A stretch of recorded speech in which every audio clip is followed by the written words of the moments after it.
todos. Boa noite às pessoas que nos acompanham, em casa.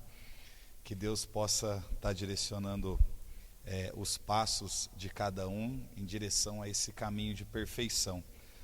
Pegamos um pouquinho de trânsito no meio do caminho, aí acaba chegando um pouquinho atrasado, mas é natural.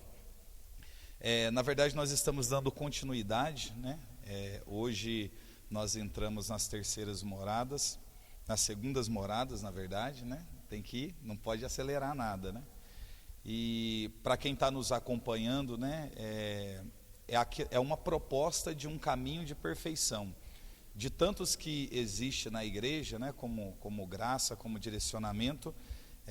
Nós estamos ousando, acredito que essa seja uma palavra apropriada, aprendermos com os ensinamentos de Teresa em relação ao castelo interior.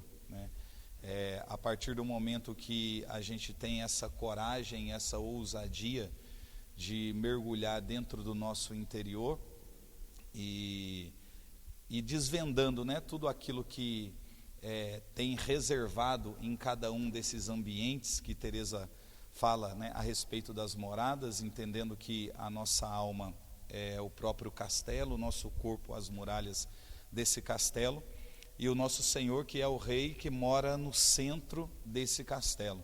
Então, a cada formação, a cada encontro que nós vamos tendo, nós vamos procurando aprender e também procurando aprender a lidar com os desafios que são propostos para nós em cada uma dessas etapas, No primeiro momento nós fizemos uma formação que foi mais introdutória, falando um pouco a respeito da vida de Teresa e dos seus anseios, de toda essa descoberta desse caminho, desse aprofundamento, para que nós pudéssemos dar um início um pouco mais consistente. Não sei se foi falado aqui, mas retomo mesmo que tenha sido dito, dos livros em que Teresa escreveu. É sempre bom que a gente leia o Caminho de Perfeição antes, que a gente tenha esse livro, que a gente possa estar lendo, estar meditando, porque ali a gente vai aprender no Caminho de Perfeição a tratar com a vida de oração, que Teresa de Ávila diz a respeito das moradas, que é a chave, na verdade, para que a gente possa entrar no castelo. Então, se a gente não faz, digamos, essa lição de casa, esse dever de casa, provavelmente a gente vai encontrar um pouco mais de dificuldade para poder ir entendendo toda a dinâmica que Teresa ela vai propondo para nós. Por isso que não é bom também nós fazermos pegar todo o livro, o Castelo Interior, e falarmos sobre todas as moradas em uma única formação, em um único dia, porque como cada uma dessas moradas existe os seus desafios particulares, é bom que à medida que a gente vá conhecendo, que a gente vá descobrindo, se permitindo, que haja um intervalo de tempo, porque a gente precisa sim fazer uma reflexão, A gente precisa fazer um confronto diante daquilo que a gente ouviu e a maneira com que nós estamos nos portando. Então, é um tempo que nós temos aí, digamos, de uma semana para a outra, para que a gente vá alinhando algumas coisas, Como nós falamos na formação passada sobre as primeiras moradas, falando justamente a respeito da confissão, de abandonar o pecado mortal, de toda essa condição. Então, se de repente existe alguma coisa em nós que está aí desalinhado, a gente vai colocando toda essa condição em dia, vai fazendo uma meditação, vai fazendo um confronto, mediante aquilo que a gente ouve e o estado em que nós estamos, para que a gente possa decidir, é uma palavra essa, decisão ou determinação, que a gente vai ouvir até o fim, porque é bem típico de Teresa. Então, a partir do momento que a gente ouve e a gente toma uma decisão, uma postura de um crescimento, de uma caminhada, aí sim inicia um trabalho consistente, porque a gente não pode pensar em momento nenhum, e em nenhuma das moradas que nós fomos abordando ao longo do caminho, que a gente pode faltar com o empenho, com a vontade, com o ânimo. É claro que não é só o nosso querer, a nossa parte, a nossa lição de casa, ela precisa ser bem feita, é claro. Só que nós contamos também com a graça de Deus, com o auxílio de Deus, né? E se não há esta graça de Deus, a nossa vontade, o nosso ânimo, o nosso querer, o nosso desejo, o nosso ímpeto, o nosso anseio, a nossa perseverança não vai ser suficiente, porque existem coisas que nós vamos ver até mais para frente, que é a graça de Deus, né? Principalmente quando começarmos a falar das sextas moradas, né? Da quinta para frente, a gente vai começar a entender que existem condições que é propriamente a graça de Deus, mas a gente vai chegar lá.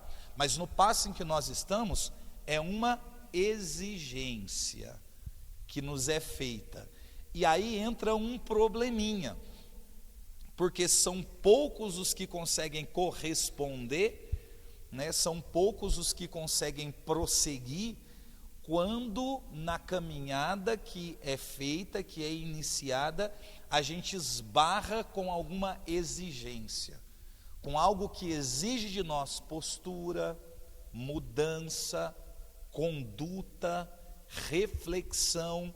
Tudo isso é um investimento de tempo, né? Tem que ser uma convicção no nosso interior. Nós precisamos manter a decisão primeira que nós tomamos, né, justamente para que essa trajetória ela possa dar certo. É claro, vou dizer aqui, que quando nós terminarmos, né, chegarmos nas sétimas moradas, nós que estamos fazendo todas, né, todo o curso, aprendendo, né, não significa que você de uma semana para outra, né, passe de uma morada para outra, né? Assim, não há relatos de que isso tenha acontecido ao longo da história da igreja. Então quer dizer que quando chegar no último dia, nas sétimas moradas, a gente já vai estar naquele momento, naquela situação em que o pecado já não nos alcança. Não, nós vamos aprender, estamos aprendendo com Teresa o caminho, né? Os meios. Agora, chegar a tal ponto, né? Progredir, avançar, aí depende muito do desempenho de cada pessoa, né? Depende muito do querer de cada pessoa. Na semana passada, nós falamos, né, e como vamos sempre abordar sobre o querer e sobre a vida de oração, porque isso é muito importante, porque, por exemplo, se a nossa vida de oração, ela esfria, então as segundas moradas já vai ficando cada vez mais distante. A gente vai se aproximando, na verdade, de sair das primeiras. Então, por isso que se não houver um cuidado muito profundo com a vida de oração, a gente, na verdade, eu não vou dizer que a gente vai ficar estagnado, né? Porque Santo Agostinho diz que não progride, regride, né? Então, é bem provável que a gente saia do castelo, né, se não houver essa luta para que esse progresso ele possa acontecer. Por isso, nós vamos trabalhar dentre tantas coisas hoje, mas uma coisa específica que muitas vezes a gente passa desapercebido. Eu digo passa desapercebido a questão de não aprendermos a lidar com essa situação, que são o quê? As nossas distrações. Nós chegamos hoje em um ponto em que isso precisa ser trabalhado, porque se eu entendo que a minha vida de oração ela não pode cair no abatimento, na frieza, na tibieza, que aqui exige de mim perseverança, empenho, ânimo, vontade, então automaticamente você está entre uma passagem, na verdade, né, das primeiras moradas para as segundas moradas. Por quê? Porque o próprio Senhor, o próprio Deus é quem nos chama. Porque assim, irmãos, não é só um desejo seu, não é só uma vontade sua, é um desejo de ambas as partes, amém? Ao mesmo tempo que a gente precisa manifestar esse desejo de estarmos junto com o Senhor, próximos do Senhor, ao mesmo tempo existe o querer de Deus de que você chegue. Então, para nós cabe essa vontade e essa determinação, só que para o Senhor há um chamado, há uma convocação. Mas existe uma questão, por quê? Teresa de Ávila, ela diz assim, que nas primeiras moradas, nós somos como surdos e mudos. É como se Deus estivesse chamando, mas o estado espiritual, o lugar aonde ainda nós estamos, a voz é como se não chegasse, por conta de situações que a gente ainda precisa progredir, né, de coisas que a gente ainda precisa evoluir. Então, não é que você está em um ambiente onde Deus não fale, não é isso. É que nós estamos ainda em um ambiente onde nós não desenvolvemos a capacidade de ouvir. Então é diferente. Então a gente não vai transferir a responsabilidade como quem diz Deus fala. É porque Deus na verdade não quer falar. É porque na verdade Deus não quer se comunicar. É claro que essa comunicação, é claro que esse chamado aqui nas primeiras moradas, né, ele é mais dificultoso, até por conta das circunstâncias. Mas a partir do momento que quem entrou nas primeiras moradas está demonstrando ali luta, empenho, vontade, irmãos, é outra coisa. Tem um santo, né, chamado Santo Antão, um dos pais aí da vida monástica, diz que um de tantos os combates, né, espiritual que Antão teve com o demônio, muitos que escreveram, que falaram sobre a sua vida, como por exemplo o bispo de Alexandria, Santo Atanásio, falando sobre a vida de Antão, diz que em uma determinada situação, Antão estava em um combate espiritual com o demônio, e quem escreve a cena, narra, apresenta ela para nós como um combate físico mesmo, né? Nos dá a sensação, quando lemos, de que é uma batalha física. Claro que nós entendemos no combate, né, se dado de uma outra maneira, mas a maneira que nos foi escrita. Por quê?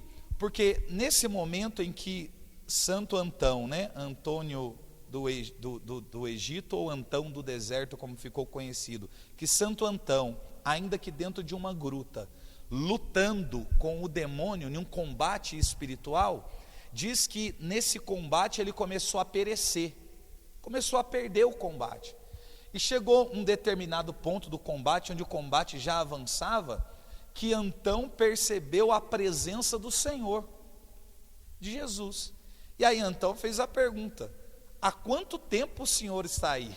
Aí ele disse assim: Antão, eu estou aqui desde o início, desde a hora que você começou a combater.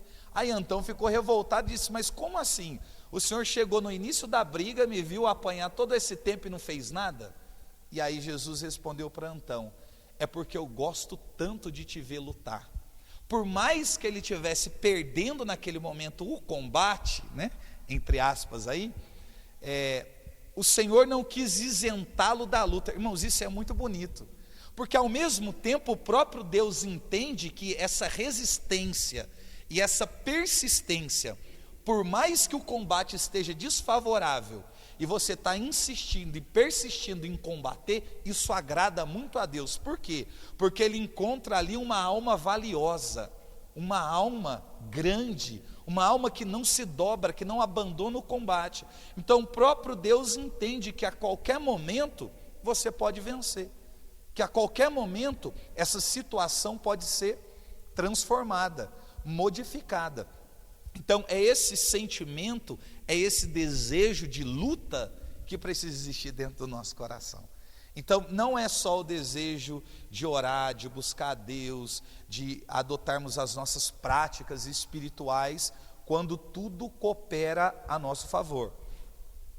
Não é isso, mas é entendermos que a cada momento, que a cada dia é reservado para nós uma batalha, um combate espiritual. Agora entenda, a partir do momento que saímos das primeiras moradas e adentramos as segundas moradas, existe um problema ainda maior. Aí você vai dizendo, Charles, a gente está avançando e crescendo e vai aparecendo problema. Inicialmente é basicamente isso. Por quê?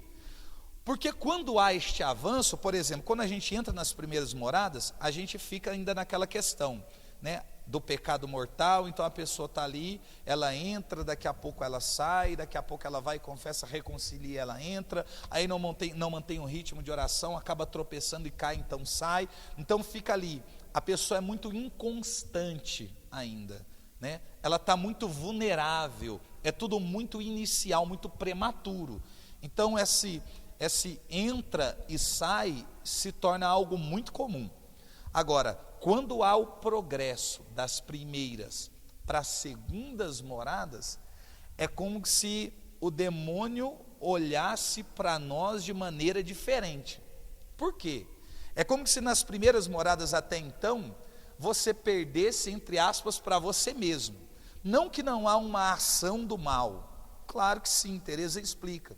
Só que há muito evidenciado as nossas misérias, justamente no campo do desânimo, do cansaço, né, da pouca disposição, da nossa determinação que é muito fraca, da decisão que a todo tempo a gente volta atrás. Então a gente é muito vulnerável muitas vezes. Então é como se o inimigo olhasse e dissesse, está perdendo para si próprio, está tropeçando nos próprios pés.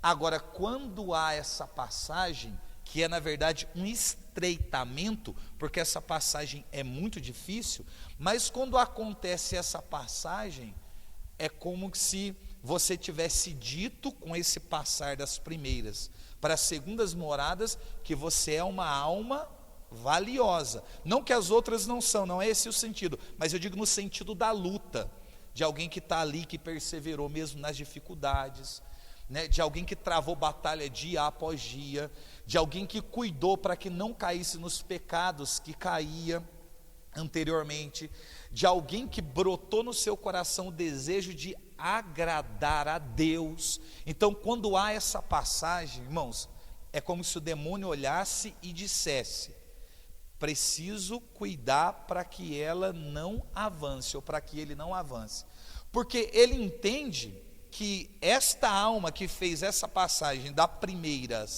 primeiras para as segundas, provavelmente pode fazê-la das segundas para as terceiras, e chegar a um ponto aonde ele não possa fazer mais nada, aonde ele não possa alcançar ou exercer tanta influência como ele consegue exercer aqui. Então nós estamos falando agora de combates que acontecem. A gente vai chegar lá, mas de primeira mão, é justamente aqui que Deus começa uma comunicação conosco, que ela se torna mais clara. Só que no relacionamento com Deus existe também uma dificuldade, porque se na primeira ela diz que nós somos como surdos e mudos, nas segundas moradas nós ouvimos, não somos surdos, mas continuamos mudos. E é muito ruim quando você ouve e não consegue dar resposta. Você não consegue falar. Então, gera em você um sofrimento. Gera em nós um sofrimento. Porque é como se você conseguisse ouvir, mas você não consegue falar, você não consegue pôr para fora. Então, há essa dificuldade. Mas aqui, a gente precisa começar a perceber a maneira como Deus se comunica, porque eu disse, quando nós fizemos a introdução, eu falei, vou ressaltar uma coisa, porque aqui é oportuno, que às vezes nós olhamos para a maneira com que se fala de espiritualidade, se busca ou se tenta viver a espiritualidade, nós percebemos que as pessoas elas querem começar como os santos terminaram, né? Teresa vai lá na sétima morada, a gente já quer começar de cima para baixo, né? A gente já quer começar como os santos terminaram. Então, porque existe isso mal trabalhado na atualidade, nós muitas vezes não percebemos que Deus fala conosco. Por quê? Aqui nós precisamos começar a perceber que Deus se comunica. E como ele se comunica? Essa é a palavra, essa é a pergunta. Como ele se comunica aqui? Não é através das grandes coisas, das grandes revelações, das grandes locuções, não é através dos dons extraordinários, dos feitos, dos milagres extraordinários. Não. Deus fala dessa forma? Amém, fala. Mas aqui não é o lugar aonde Deus se comunica dessa maneira. Deus fala através das pequenas coisas. Irmãos, até porque seria para nós uma loucura muito grande se nós conseguíssemos compreender Deus nas grandes coisas e não conseguisse compreendê-lo nas pequenas coisas. Porque assim, nem todo sinal que é grande significa que Deus está lá dentro. Vou explicar para vocês, porque é próprio do que a gente está estudando hoje. Não significa que Deus está ali. Então às vezes a gente olha para coisas grandiosas, para coisas extraordinárias, mas não necessariamente aquilo que é extraordinário tem Deus ali. Nem todo ato heróico, nem toda ação extraordinária, nem toda revelação no meio do povo significa que Deus está ali. Tem muita coisa criada, tem muita coisa inventada, tem muita coisa manipulada pelo inimigo. Então, não necessariamente a gente aprende a trabalhar o nosso discernimento quando a gente começa a compreender Deus nas pequenas coisas, nas médias, nas grandes, porque o nosso discernimento vai sendo trabalhado, apurado. É dessa maneira que Deus faz, É dessa maneira que Deus vai fazendo. Então nós olhamos, por exemplo, para a vida de alguns santos, como Teresa de Ávila e tantos outros, e nós vemos essa comunicação, esse relacionamento. É um Deus que quer diálogo, é um Deus que chama a nossa atenção, é um Deus que quer se comunicar conosco, só que assim, se nós não percebermos essa comunicação nas pequenas coisas, corre o risco da gente retroceder. Porque a gente pensa, não, mas é Deus, e porque é Deus, eu espero feitos e coisas extraordinárias. Não. Como que Deus fala? Aqui Teresa de Ávila está dizendo, através de coisas muito pequenas, através de uma fala, através de uma frase, através de uma canção, através de uma música, através de uma formação, através de um direcionamento, através de uma partilha, através de um conselho. São coisas pequenas que às vezes passa desapercebido, Às vezes se aproxima alguém de nós para nos dar uma mensagem divina, mas porque de repente julgamos aquela pessoa tão insignificante, entendemos que ela jamais seria capaz de portar tamanha proeza. Então, porque entendemos que aquela pessoa de repente é muito simples, é muito comum, ou para alguns insignificante, então tudo que ela diz é como se fosse coisas que passam. A gente deixa.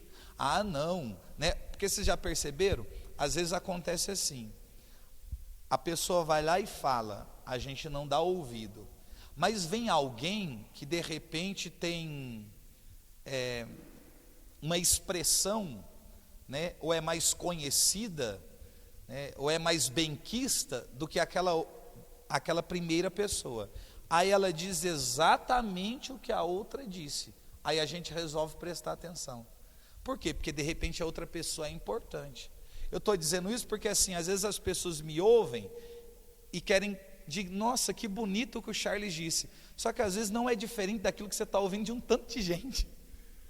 Às vezes você já ouviu coisa muito mais profunda de quem convive com você, mas porque convive com você, é amigo, é próximo, você. Então isso a gente não pode perder, gente. Porque senão a gente fica esperando ouvir Deus só da vida do pregador, do padre, do bispo, de pessoas conhecidas, e despreza que. Não, Teresa está ensinando, a gente precisa começar a perceber Deus em tudo. De repente até em um irmão de rua, em alguém que nos pede uma esmola, de alguém que cruza o nosso caminho, de alguém que nos pergunta alguma coisa num caixa de supermercado, por exemplo. A gente precisa começar a ter essa percepção, porque à medida que isso vai amadurecendo dentro do nosso coração, isso vai nos tornando aptos para poder avançar, para poder progredir. A gente olha para Santa Teresinha, ela consegue entender a condição da vida em um pão, que em um dia está bonito e no outro dia está murcho. Gente, para mim é fantástico o que Teresinha faz. Como que chega uma reflexão dessa? A pessoa é como se ela encaminhasse a vocação e entendesse o sentido da vida olhando um pão, entendendo que assim, o tempo realmente é curto, as coisas passam, porque num dia o pão está lá intacto, firme, no outro dia o pão está murcho, já não tem mais a mesma consistência. Então ela entende que aquilo dali já é um diálogo com Deus, em um pão. A gente olha para Francisco de Assis e percebe que Francisco de Assis vê Deus em praticamente tudo. É na folha, é na formiga, é no sol, é na lua, é num pedaço de pau, para fingir que tem um violino sobre os seus ombros. Gente, às vezes a gente quer ver Deus só na profecia, só na revelação, só nos sonhos extraordinários. Não, eu acredito que Deus está nesse ambiente. Se o paralítico levantar da cadeira de roda, então eu entendo que é Deus. Irmãos, Deus está se comunicando conosco às vezes o tempo inteiro. O problema é a pouca percepção que temos dessa comunicação que Deus vai fazendo conosco dia após dia, momento após momento. Isso precisa aflorar aqui dentro. Quando isso começa a crescer dentro do nosso interior, a nossa vida espiritual é completamente diferente. A gente olha para Elias, por exemplo, né? É bom falar de Elias, que vai em toda essa dinâmica do Carmelo. A gente olha para Elias, e Elias consegue um feito extraordinário lá no Carmelo. Desafiar os profetas de Baal, que fizeram uma coligação com os profetas de Aserá. Então davam ali 850 profetas contra um homem só.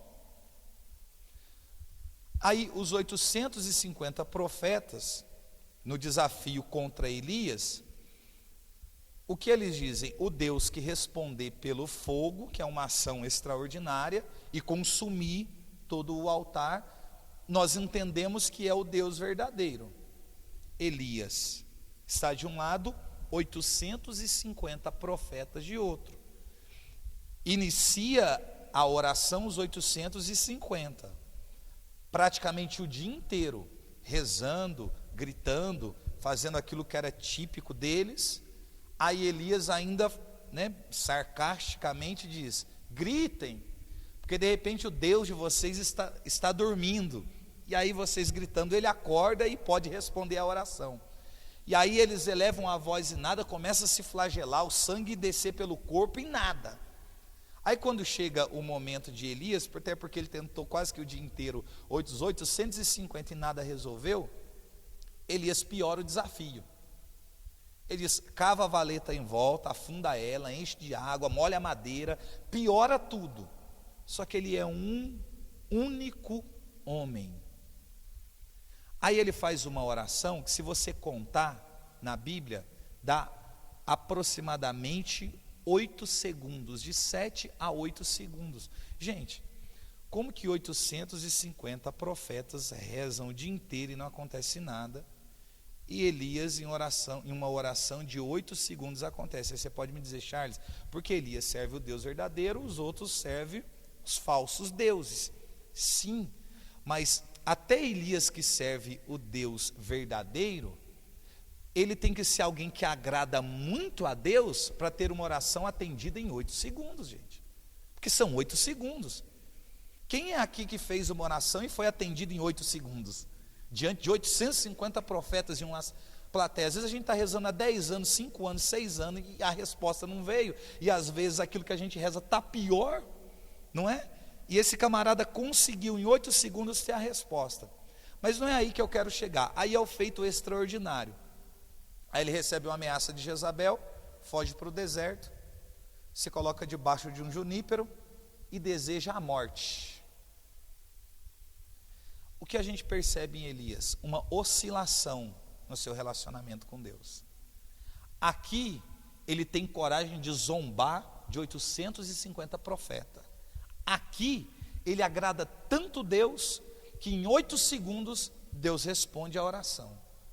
Aí ele recebe uma ameaça de uma mulher, fica com medo, foge, deita debaixo de uma árvore por conta de um cansaço, mas faz uma oração, que é diferente da oração de 8 segundos. Que oração que ele faz? Deus, tira-me a vida. Gente, como é que a gente explica isso?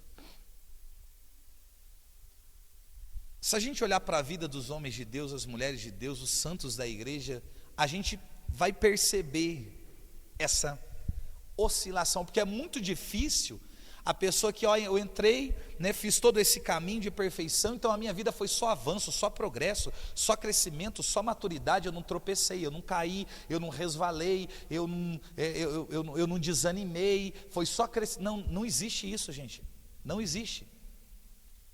Até porque Teresa ensina que em alguns momentos, né, até se tratando aqui das segundas moradas, existem situações contrárias que Deus permite para um bem maior. Como às vezes uma queda, uma enfermidade. Por quê? Porque às vezes é a única maneira que Deus vai conseguir trabalhar em você algumas condições. Então há essa permissão. Não é pensando em você sair, retroceder, não, mas é pensando justamente na maturidade, no crescimento, na evolução. Aí olha, aí Elias está lá debaixo da árvore, querendo morrer, em um estado praticamente depressivo. Aí Deus envia um anjo e diz para Elias: Elias, come o pão, né? Come o pão e bebe a água. Aí Elias come, volta a dormir. Como quem diz, eu vou continuar no estado de prostração. Perceba, Elias recebeu a visita de um anjo, comeu o pão ou bebeu a água, e o que ele fez? Voltou para o mesmo estado que estava antes. Porque às vezes a gente chega em momentos, em situação da nossa vida, que é muito difícil sair. É muito difícil levantar. Que não é assim, olha, levanta, pronto, estou de pé, eis-me aqui. Não. Porque existem situações que é difícil você se desvencilhar dela. Você se enredou tanto que é complicado. Aí por uma segunda vez o anjo volta. Essa segunda vez em que o anjo vai a Elias, o que Deus está dizendo? Deus está dizendo assim: eu não desisti de você. É como se Deus dissesse: Elias, você pode muito mais do que isso. Você conseguiu feitos maiores do que este. Você já esteve em momentos da sua vida diferente deste que você está. Aí o anjo vai lá e diz: come o pão e bebe a água, e dá uma ordem, diz para ele: porque é longo o caminho a ser percorrido. Como que se dissesse, ainda tem muito mais etapa. Vamos colocar entre aspas, existem outras moradas que você precisa conhecer. Come o pão, bebe a água, porque é longo o caminho a ser percorrido. Ele comeu o pão, bebeu a água. Com a força daquele alimento, ele ficou 40 dias e 40 noites, sem precisar comer absolutamente nada. Aí ele chega no Horebe, na montanha, entra na montanha, e aí Deus faz uma pergunta para ele que é fantástica: Elias, o que você está fazendo aqui? Porque assim, um dia você reza e o fogo, eu faço o altar pegar fogo. No outro dia você fala que quer morrer. Então assim, na verdade, o que você quer? Existem momentos que Deus faz isso com a gente, assim, na verdade, o que vocês querem? Você quer progredir ou não? Quer crescer ou não? Quer evoluir ou não? Quer abandonar o pecado ou não? Quer ficar nessa inconstância até quando? Deus está exigindo algo. Aí diz para ele: Elias, o que você está fazendo aqui? E a resposta de Elias é fantástica. Ele diz assim: Senhor, é porque eu tenho meu coração ardendo de zelo por ti. Como que diz, eu estou aqui porque embora eu seja fraco, miserável, tenha desejado a morte, tem algo que arde dentro de mim, que me impulsionou, que me trouxe até aqui. É como que se assim, existe um desejo de Deus em Elias, maior do que as suas fraquezas. É justamente aí que a gente precisa chegar nas segundas moradas. a gente se depara com a miséria, com o cansaço, com as situações que ainda precisam ser resolvidas, mas a gente precisa entender, irmãos, que o desejo de Deus, o desejo dessa aproximação de conhecer a Deus, precisa ser muito maior do que os nossos fracassos, do que as nossas misérias. É como se Elias dissesse: Deus, eu sei que eu desejei morrer, eu sei que eu estava cansado, mas eu não posso ficar no cansaço, no sentimento de morte, no desejo de desistência. Eu entendi que é longo o caminho. Aí Deus faz com Elias aquilo que é próprio do ensinamento de Teresa, porque Deus diz: olha, sai, se posiciona do lado de fora da gruta onde ele estava, porque Deus quer falar com Elias. E aí acontece um tremor de terra, vem um vento impetuoso, fogo, só que de repente vem uma brisa suave e leve. Gente, veio o tremor de terra extraordinário. Deus não está ali. Vocês estão entendendo? Embora seja algo extraordinário, Deus não está ali. Vem um vento impetuoso, Deus não está ali. Só que vem uma brisa suave e leve, e Deus está na brisa suave e leve. A capacidade de Elias de conseguir perceber Deus numa brisa suave e leve. A gente pega Atos dos Apóstolos capítulo 2, na sala do cenáculo há um vento impetuoso, é uma ação extraordinária do Espírito de Deus. Mas e se fosse uma brisa suave e leve, que provocasse a mesma ação, distribuísse os dons da mesma maneira, mas se fosse uma brisa suave e leve? Ia ter gente que ia achar que a ação seria menos meritória, que seria inferior, porque é uma brisa suave e leve. E parece que a gente só procura Deus em coisas grandes, extraordinárias, coisas fora do comum. Então, se a gente não aprende a ouvir Deus nessas pequenas coisas, é complicado. Eu estava nesse final de semana agora que passou, no estado do Rio de Janeiro, pregando um encontro para uma comunidade, chamada Comunidade Servir. O fundador é o Dinho. Tinha aproximadamente uns 100 vocacionados, entre consagrados e pessoas no caminho vocacional.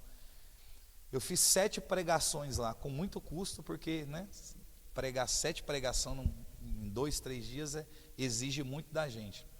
Só que teve um momento, assim, mais ou menos no meio do retiro, que deu uma chuva do nada, assim.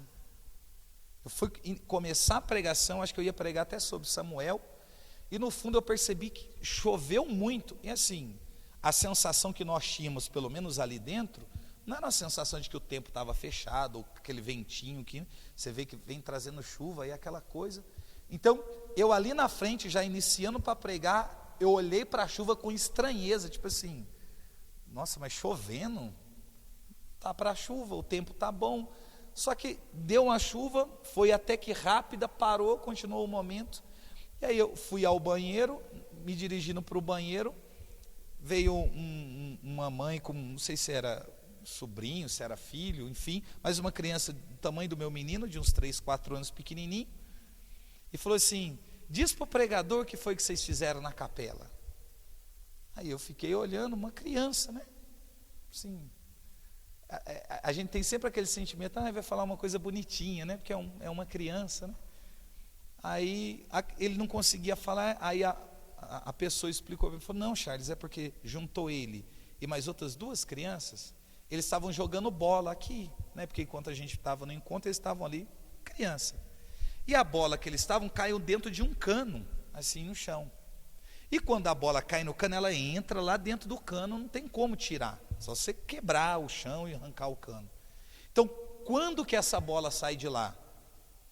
Porque foi o que disseram para as crianças: agora para a bola sair é só quando chover, Porque quando chove, vem muita água, a água entra no cano, empurra a bolinha para fora. Aí o que as crianças disseram? Então a gente vai lá na capela rezar até chover. Gente, e não choveu? Essas coisas é impressionante. E eu não olhei assim, tipo assim, nossa, que bonitinho. Eu já olhei e falei, nossa, que menino é esse? Que situação é essa? Porque se eu estou há 20 anos quase pregando e eu não, assim, não acontece essas coisas comigo, um menino de 4 anos, ainda eu fiz uma brincadeira, eu falei, vou levar esse menino para Sete Lagoas, porque lá não chove, né? Fiz até uma brincadeira. Porque assim, mas é uma coisa simples, mas aquilo para mim é uma coisa, é Deus falando nas pequenas coisas, nos pequeninos, por conta de uma bola da criançada. Ele disse, não, a gente vai entrar na capela e rezar até chover. A hora que eles perceberam que choveu, eles correram para o cano.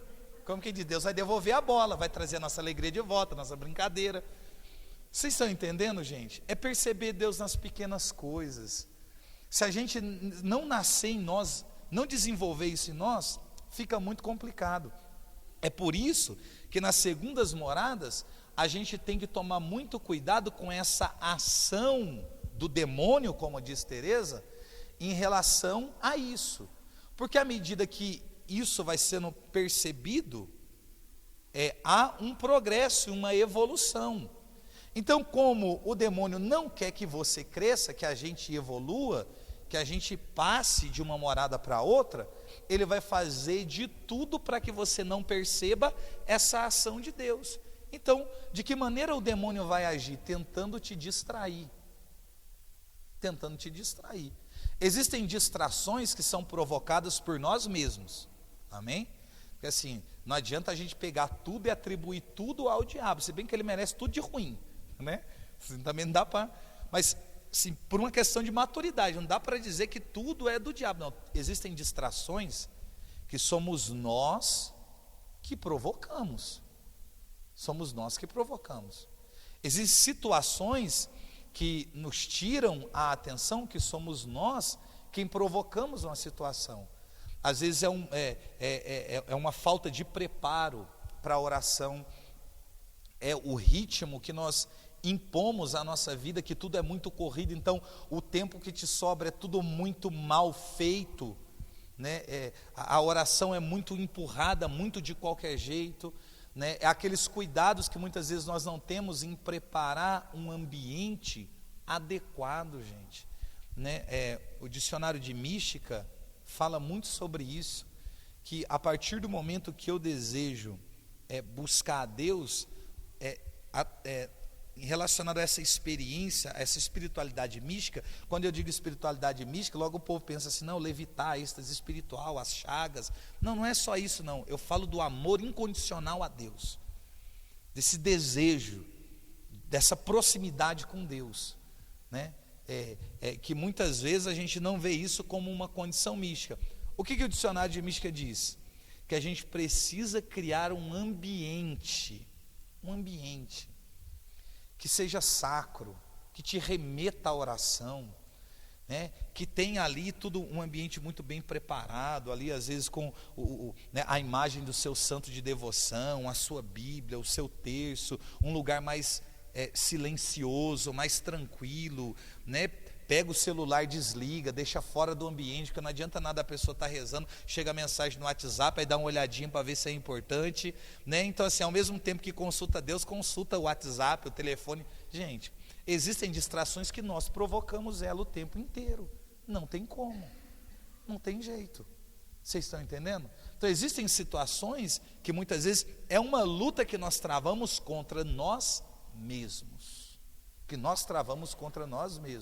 Por exemplo, no momento que nós estamos aqui, são muitas as distrações que não é uma questão que é provocada pelo demônio, mas são situações provocadas por nós mesmos, que nós provocamos, né? Às vezes é a necessidade de saber qual é a reação da pessoa que está do nosso lado à medida que uma coisa é falada. Às vezes é a preocupação com a mensagem que chega no nosso telefone, por mais que tenha sido colocado no vibra, mas está no nosso bolso, e como vibrou umas 4, 5 vezes enquanto a formação está acontecendo, nos dá vontade de sair para ver se é alguma coisa importante para depois voltar. Às vezes é uma vontade de ir no banheiro, que é uma coisa comum, natural, Não é o demônio que aperta a sua bexiga para você ir no banheiro, não. É uma coisa comum, mas às vezes dá para você segurar. Então às vezes é bom que você segure, às vezes é um cansaço que bate um sono, então fique em pé, né? Fique em pé, né? Não fica sonolento. Então existem situações que a gente luta, que a gente trava. Às vezes é a pessoa que está do nosso lado, que às vezes que o tempo inteiro perguntando, conversando, cutucando, e a gente não tem coragem de falar, irmão, agora não é o momento. Então assim, depois a gente conversa, né? Agora é o momento, eu preciso me concentrar na formação, né? Às vezes é a nossa cabeça que está distante, longe.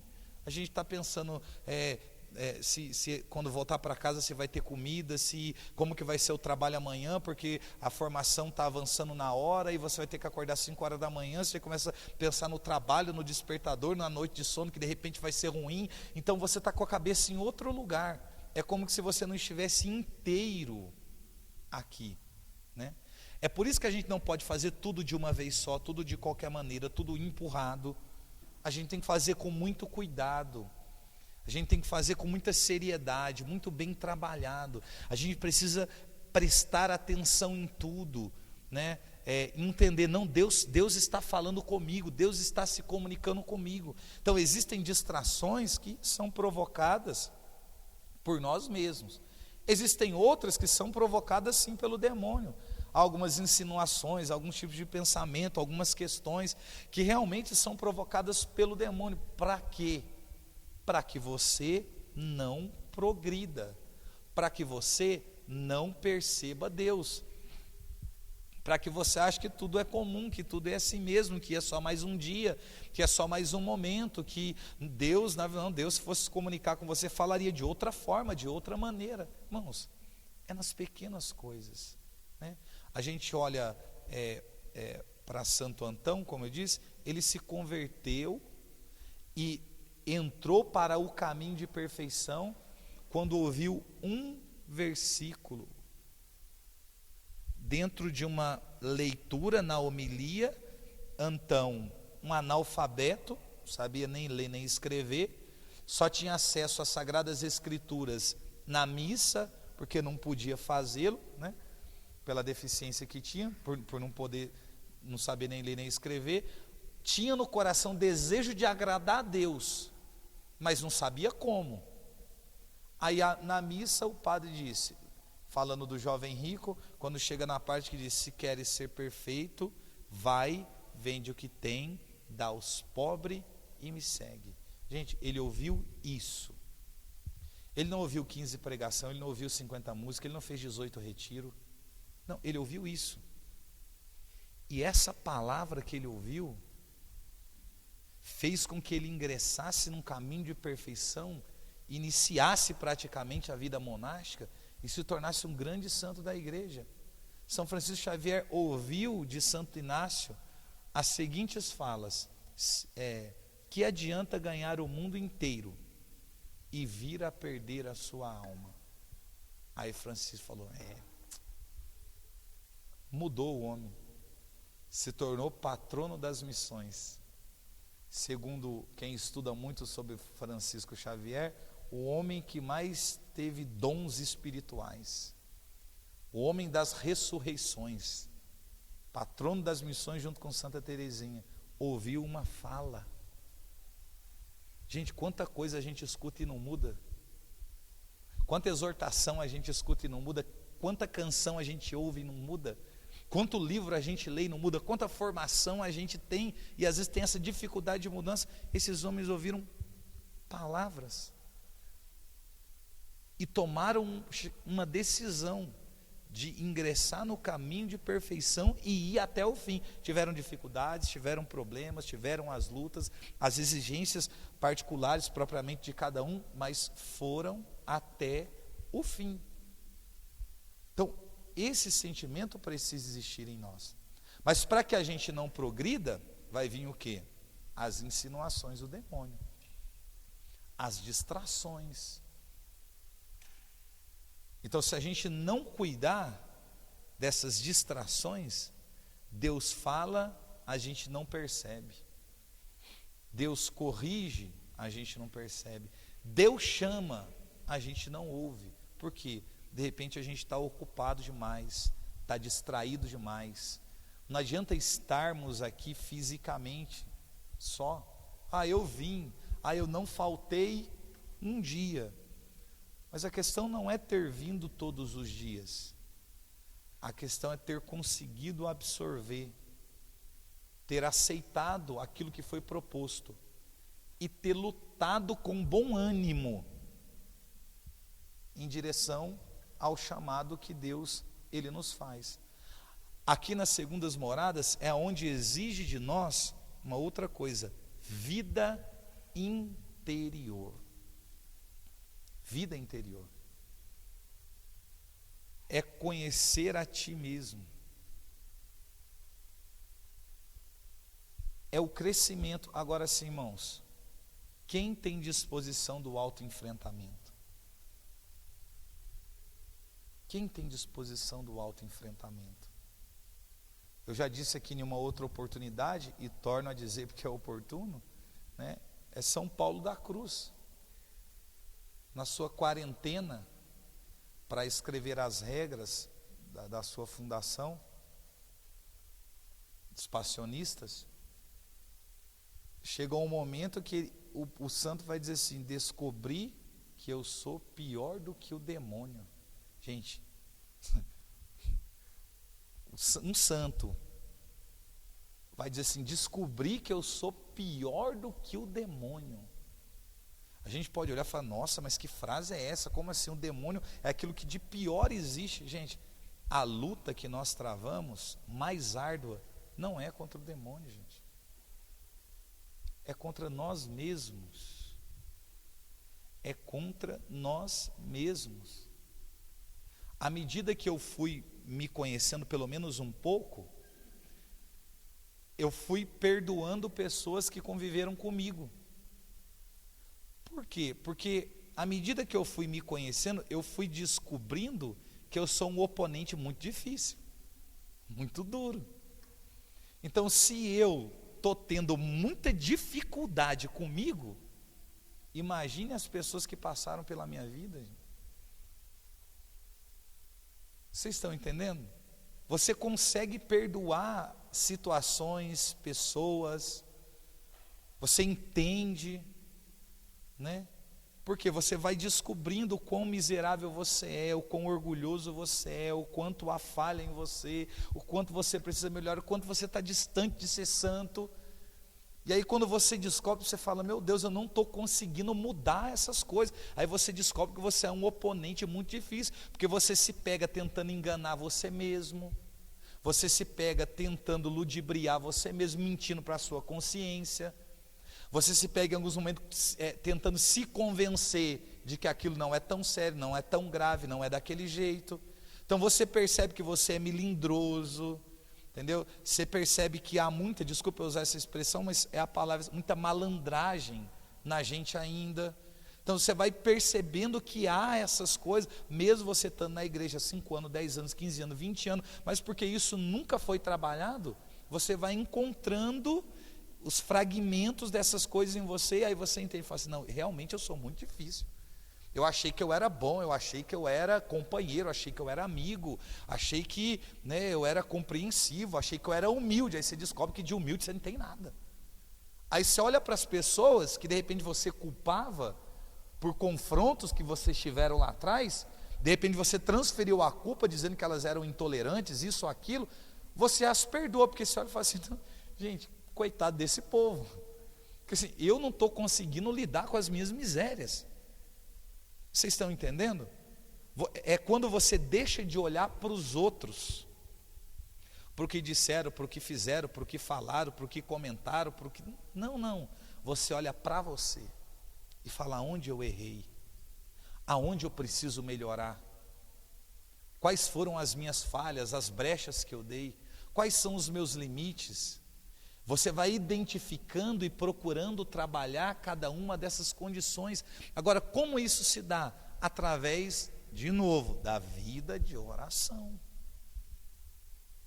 A gente não mergulha, não faz esse mergulho em nós mesmos, nós não entendemos e aprendemos o que é vida interior, e nunca vamos amadurecer se, por exemplo, a nossa busca e a nossa luta for algo semanal, quinzenal. Não. A gente precisa fazer o que o profeta Daniel fazia, mesmo ameaçado de ser jogado na cova dos leões. A Bíblia diz assim: e Daniel orou como antes. Como ele orava antes? Do mesmo jeito que ele ora naquela oportunidade, 3 vezes por dia. Ele ora de manhã, ele ora de tarde, ele ora de noite. Está tudo certo. Daniel faz parte do governo ali do povo, o rei quer colocá-lo à frente de praticamente tudo. Daniel ora de manhã, ora de tarde, ora de noite. Publicaram um edito: se alguém prestar culto a algum Deus que não seja o rei fazendo as suas preces, vai ser jogado na cova dos leões. Tentaram armar para Daniel. Aí descobriram o que? Ele está orando como antes. Sabia que ia morrer, sabia que ia ser jogado na cova dos leões. O que ele faz? Orou de manhã, orou de tarde, orou de noite.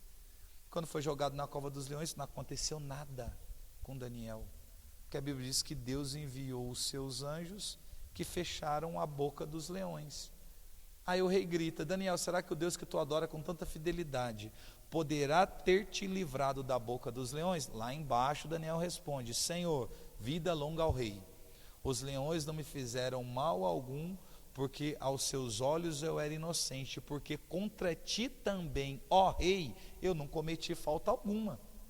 O que ele fez? Orou de manhã, de tarde e de noite, porque o homem que tem essa luta, essa busca, esse desejo, tem o auxílio de Deus, o favor de Deus. É com isso que nós precisamos contar. À medida que a gente reza, a gente persevera. Por mais que você inicie a sua busca, a sua vida de oração, e esteja difícil, e bata o cansaço, aquele desânimo, vontade de deitar, você acha que Deus não está ouvindo? Insiste, continua, persevera, entendeu? Está cansado de joelho? Levanta, reza em pé, faz alguma coisa. A gente tem que procurar meios para quê? Porque essa perseverança e essa luta, a graça de Deus nos envolve, a gente vai vencendo essas limitações, a gente vai progredindo, a gente vai amadurecendo. Então, determina aqui o progresso espiritual quando há essa disposição, mas também pode acontecer a decadência espiritual. Você quer um exemplo? A gente olha para a vida, por exemplo, de Samuel, e olhando para a vida do profeta Samuel, a gente percebe o que é o progresso e o que é a decadência. Samuel, filho de Ana, estéril há mais de 20 anos, rezando todos os anos a mesma prece: Deus me dá um filho, me dá um filho, me dá um filho, me dá um filho, todo ano, aquela insistência. Vê que Ana, né? Aí Deus concedeu a graça a Ana, que era uma mulher estéril, de ser mãe. Porque ela disse: se o Senhor me der um filho, quando ele desmamar, eu apresento ele no templo, como quem diz, eu estou dando o filho, devolvendo, né? O meu filho, eu apresento ele no templo, para que o Senhor faça com ele aquilo que o Senhor quiser. Está encerrando o tempo dos juízes na Bíblia, né? E vai iniciar com Samuel ali o tempo dos profetas, tanto que, né, Samuel é juiz e é também profeta. Aí ele desmama e é apresentado no templo.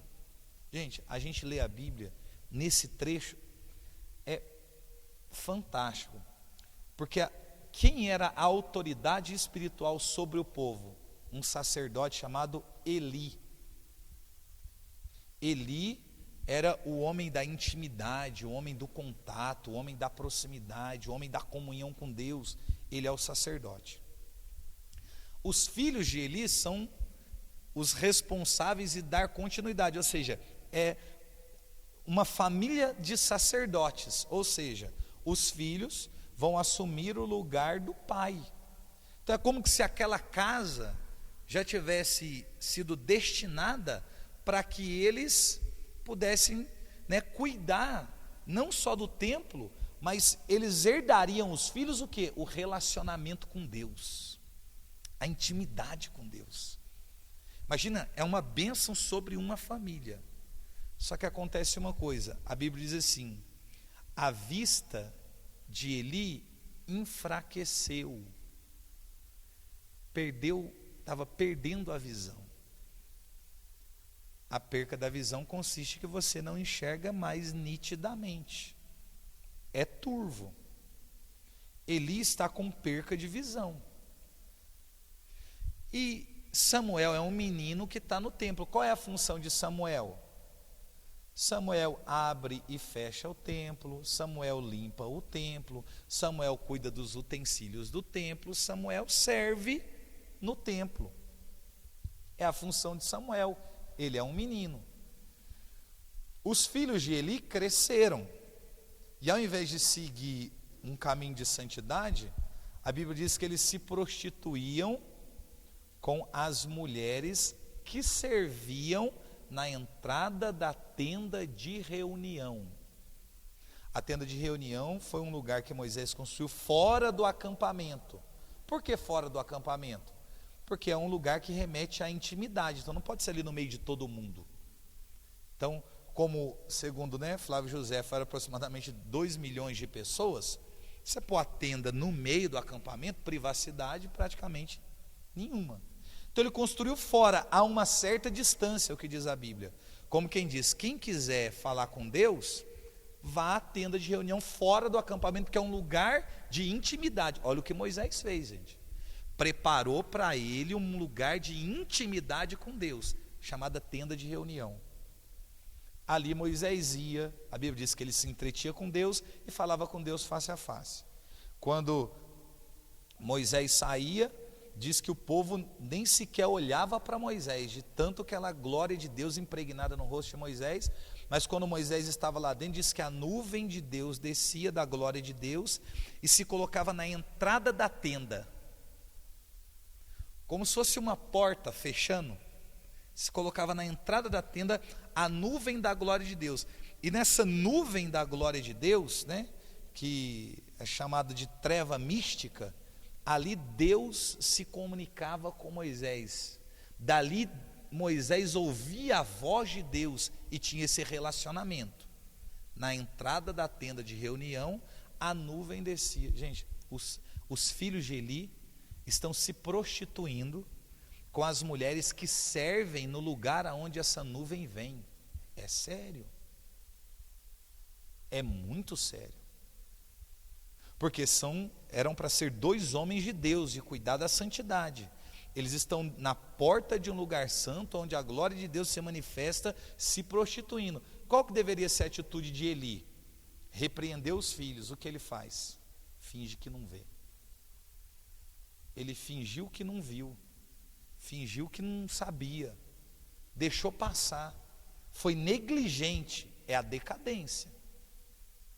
Ou seja, o homem que cobrava santidade agora não se importa mais a prostituição na porta da tenda de reunião. É a decadência. A decadência. Aí, dentro do templo, tem a Arca da Aliança, que é onde Deus se manifesta. Samuel está ali dentro, Eli está ali dentro, os filhos na bagunça, na prostituição e tudo que é errado. Aí, gente, Deus chama Samuel. Há um chamado na vida de Samuel, como há um chamado para você passar das primeiras para as segundas, das segundas para as terceiras.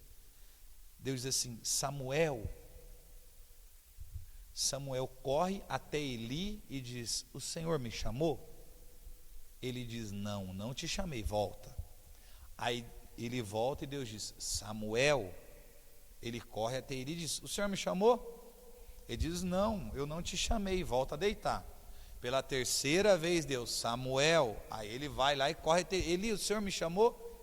Ele diz: não te chamei. E aí ele percebe uma coisa, só percebeu na terceira vez. Você vê que já é decadência. Quando você ouvir essa voz te chamar, você diz assim: fala que o teu servo ouve. Aí ele foi e deitou.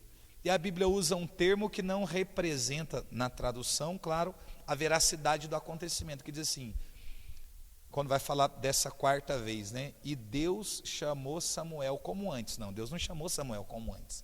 Essa tradução é muito pobre. Que a Bíblia diz assim, que Deus se aproximou de onde Samuel estava deitado e chamou Samuel por 2 vezes. Samuel, Samuel. Só que aonde Deus está?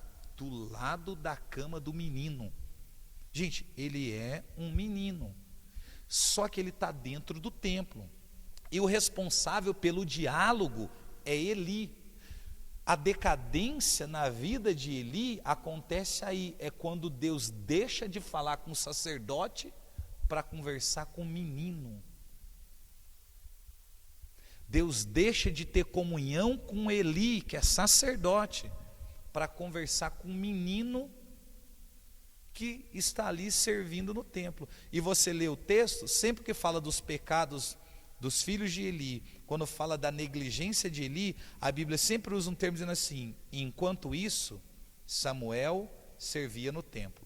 Aí diz: e os filhos de Eli se prostituíam na entrada da tenda de reunião com as mulheres que serviam. Enquanto isso, Samuel crescia. Vocês estão entendendo? Enquanto tudo estava acontecendo, tudo estava bagunçado, tudo dando errado, tinha alguém que dentro estava sendo preparado. Irmãos, é isso que Deus quer fazer com a gente. Enquanto tudo de repente está um caos, está uma bagunça, está de ponta cabeça, está dando errado, dentro de quem? Dentro de nós mesmos.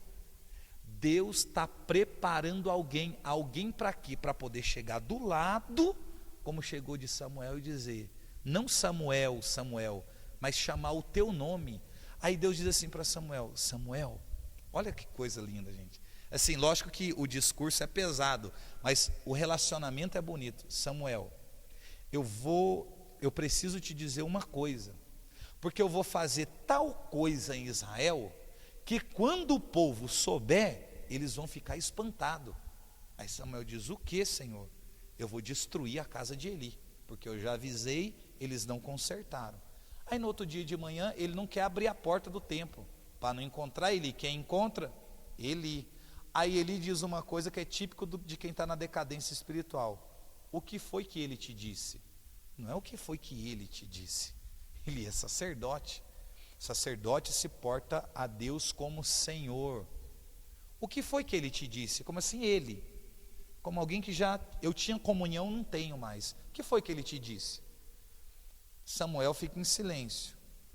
Aí Eli continua e diz, se você me ocultar alguma coisa do que ele te disse,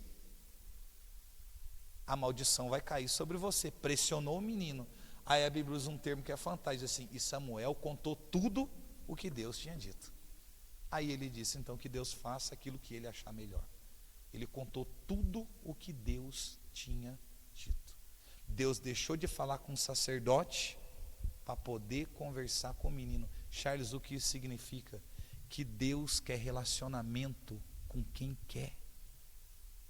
Deus quer relacionamento com quem serve. Deus quer relacionamento com quem cresce. A Bíblia diz, enquanto isso, Samuel crescia. Imagina, Deus olhar para você e dizer, enquanto isso, ele cresce. Semana após semana, dia após dia, mês após meses. Enquanto isso, Samuel crescia. Esse é o medo do demônio, irmãos. De que você cresça.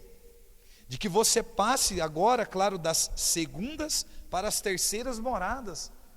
Ele quer que você regrida, que você retroceda. Aí Teresa de Ávila nos dá uma ferramenta aqui que é fora do comum.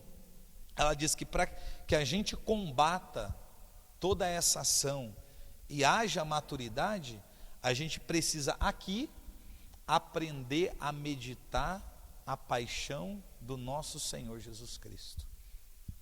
Aprender a meditar a paixão, aprender a meditar o sofrimento de Cristo. Por exemplo, quando você olha para uma cruz, o que é que ela te diz? Às vezes nós nos tornamos tão insensíveis que a cruz é uma cruz. Ela não nos remete à reflexão de um amor incondicional, do sangue derramado, de um Deus que se doou, da salvação, né? Não, é uma cruz. Gente, não pode ser assim. Assim, se eu pudesse aqui dar um conselho a você, eu, Charles, eu te daria um conselho: faça a via sacra. Se você não conseguir fazer a via sacra todos os dias, porque precisa ser feito de maneira assim, com muita devoção, com muita contrição, com muito respeito, e leva, né, um tempinho considerável, feita de maneira correta, procure fazer pelo menos às sextas-feiras, 2 vezes na semana. Para quem está aqui nas segundas moradas, aonde a preocupação não é só os pecados mortais, mas também as pequenas faltas que incomodam. Sabe quando chega um momento que assim, lógico, você não peca, não há pecados, você não está confessando mais os pecados mortais, mas existem as faltas pequenas, as pequenas faltas que a gente tem e que você percebe isso em você e que te incomoda, né? Olha para você ver, às vezes é até o fato da gente falar demais. A Bíblia diz assim, que mais vale o homem que domina a sua língua do que aquele que conquista uma cidade. Mais vale o homem que domina a sua língua do que aquele que conquista uma cidade. Há mais valor para Deus.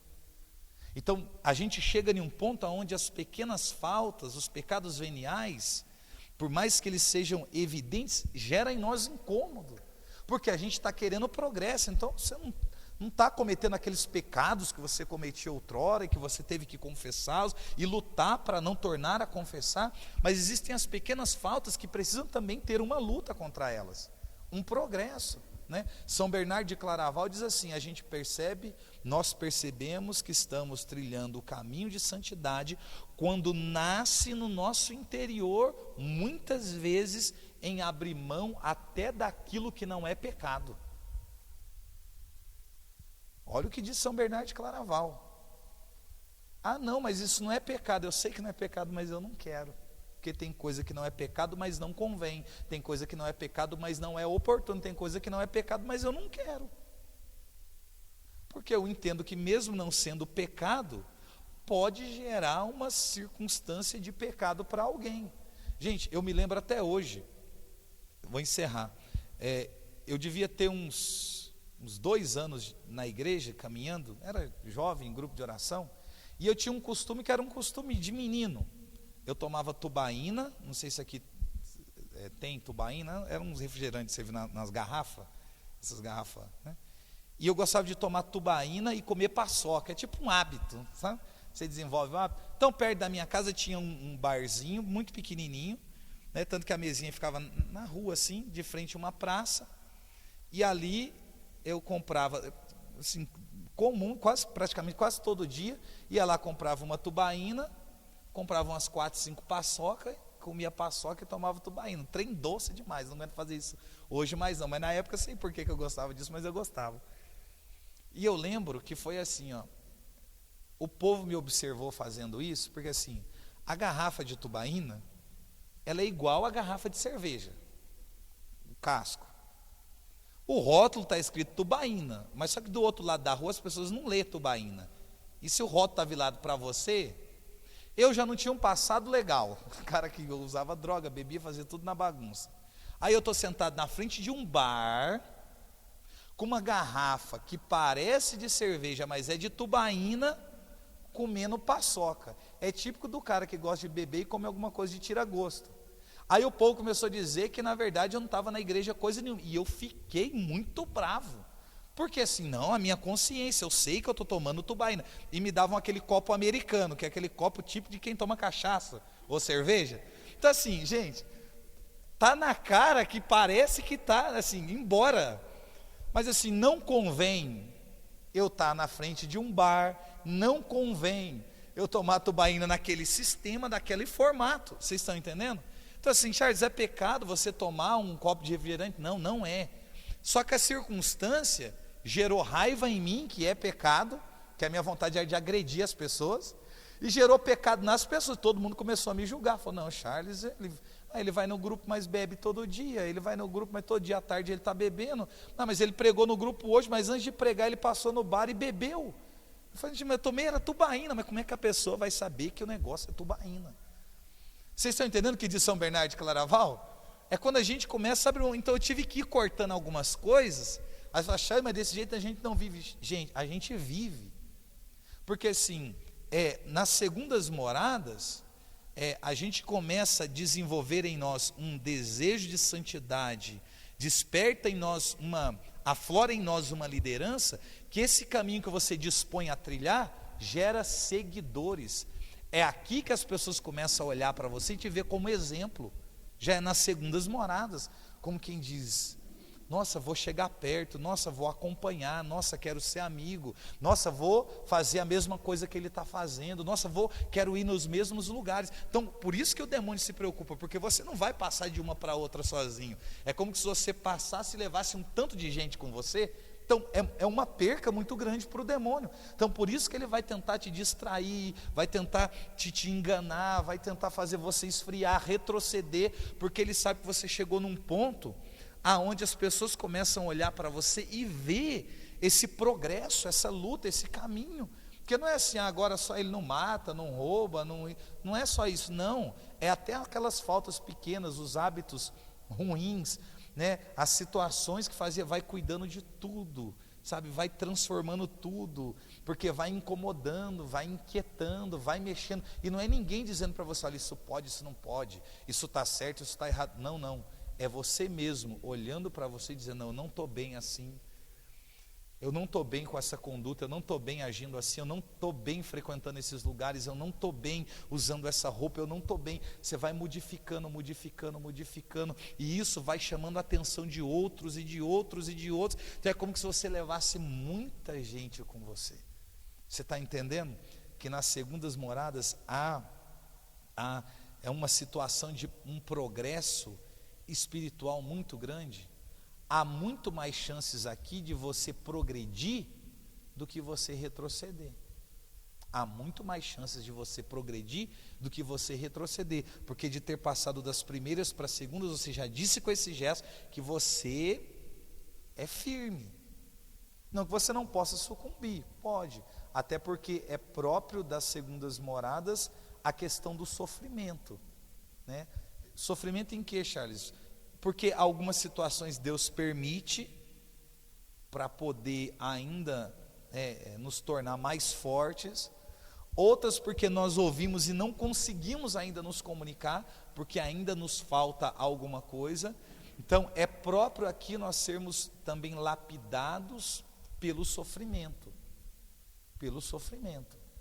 né? Então não se assuste se de repente chega a um ponto como esse, e há algumas dores, sofrimentos, é muito comum, mas tudo isso é para a evolução, é para a maturidade e é para o progresso. Então essa consciência você vai ter aqui, vida interior, vida de oração, que vai ser sempre, cuidado com as distrações, a meditação da paixão de Cristo, que precisa ser feita, né?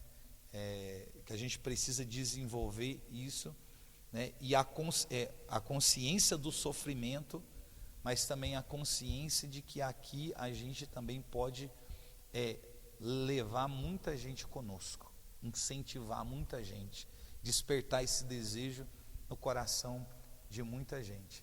Foram assim que nasceram muitas vezes congregações, institutos, fundações. Claro que existe um carisma em particular de fundação, sim, mas eu digo esse poder de atração, de trazer para perto, né? Que o nosso Senhor e Salvador Jesus Cristo, que o Espírito Santo e a Santíssima Virgem Maria possa conservar no nosso interior esse desejo do progresso na vida espiritual, e que a gente combata, né?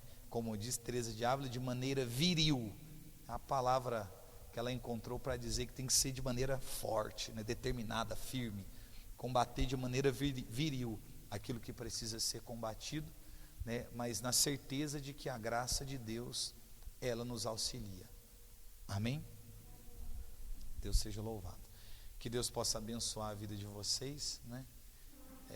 E conservar esse desejo, e que haja de uma formação para outra essa reflexão e esse confronto que a gente precisa fazer. Amém?